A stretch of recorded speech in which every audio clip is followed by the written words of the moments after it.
l'Afrique et les Africains pendant la Seconde Guerre mondiale, 1939-1945. La Seconde Guerre mondiale a profondément marqué l'Afrique et ses populations, bien que le conflit ait principalement eu lieu en Europe et en Asie. Le continent, encore largement sous domination coloniale, a été impliqué à plusieurs niveaux. Mobilisation de soldats, exploitation des ressources, occupation de territoires et répercussions politiques. Cette guerre a non seulement causé d'énormes souffrances aux Africains, mais elle a aussi renforcé leur conscience politique et nourri les mouvements indépendantistes qui allaient prendre de l'ampleur après 1945. Premier, l'Afrique en 1939, un continent sous domination coloniale. Avant le début de la guerre, presque toute l'Afrique était sous contrôle européen. La France possédait l'Afrique occidentale française, AOF, l'Afrique équatoriale française, AEF, Madagascar et plusieurs autres territoires. Le Royaume-Uni contrôlait l'Égypte, le Soudan, le Kenya, l'Ouganda, la Rhodésie, actuelle Zambie et Zimbabwe, l'Afrique du Sud, le Ghana, le Nigeria et d'autres colonies. La Belgique administrait le Congo belge. Le Portugal détenait l'Angola, le Mozambique et la Guinée portugaise. L'Italie possédait la Libye, l'Érythrée et l'Éthiopie, occupées depuis 1936. L'Espagne contrôlait le Sahara occidental, la Guinée équatoriale et certaines parties du Maroc. Quand la guerre éclate en 1939, les métropoles entraînent leurs colonies dans le conflit, souvent sans leur consentement. 2. Les Africains dans les armées coloniales. Une mobilisation massive. Les puissances coloniales recrutent des centaines de milliers d'Africains pour combattre sous leur drapeau. Entre 1939 et 1945, on estime que plus d'1 million d'Africains ont été enrôlés, souvent de force. L'Empire français a mobilisé environ 600 000 soldats africains, principalement des tirailleurs sénégalais, mais aussi des soldats d'Afrique du Nord.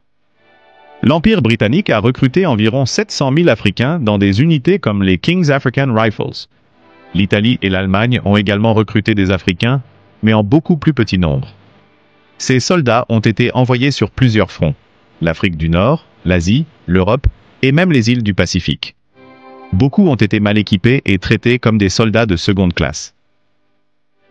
Troisième, les batailles en Afrique, un continent au cœur du conflit.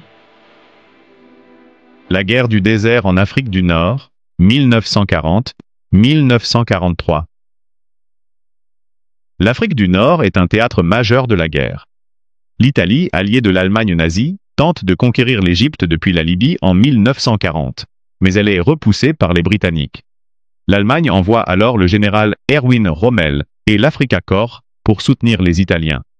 Les combats les plus célèbres sont la bataille de Tobrouk, 1941, la bataille d'El Alamein, 1942, où les Alliés repoussent les forces de l'Axe.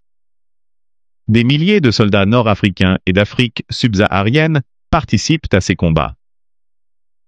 La guerre en Afrique de l'Est, 1940-1941. L'Italie, qui contrôle l'Érythrée, la Somalie et l'Éthiopie, tente d'étendre son influence.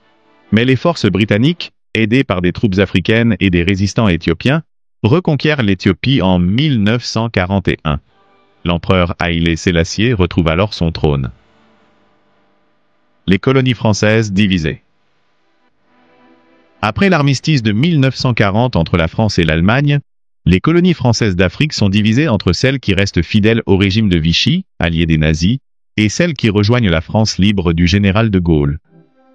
L'Afrique équatoriale française est l'une des premières à rallier la France libre en 1940, tandis que l'Afrique occidentale française reste fidèle à Vichy jusqu'en 1942. La bataille de Dakar en septembre 1940 est un épisode clé de cette lutte d'influence. Quatrième, l'exploitation de l'Afrique pour l'effort de guerre. Des ressources pillées.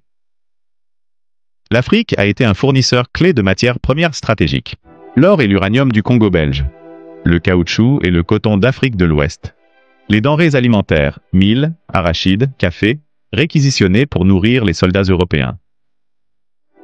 Travail forcé et pénurie.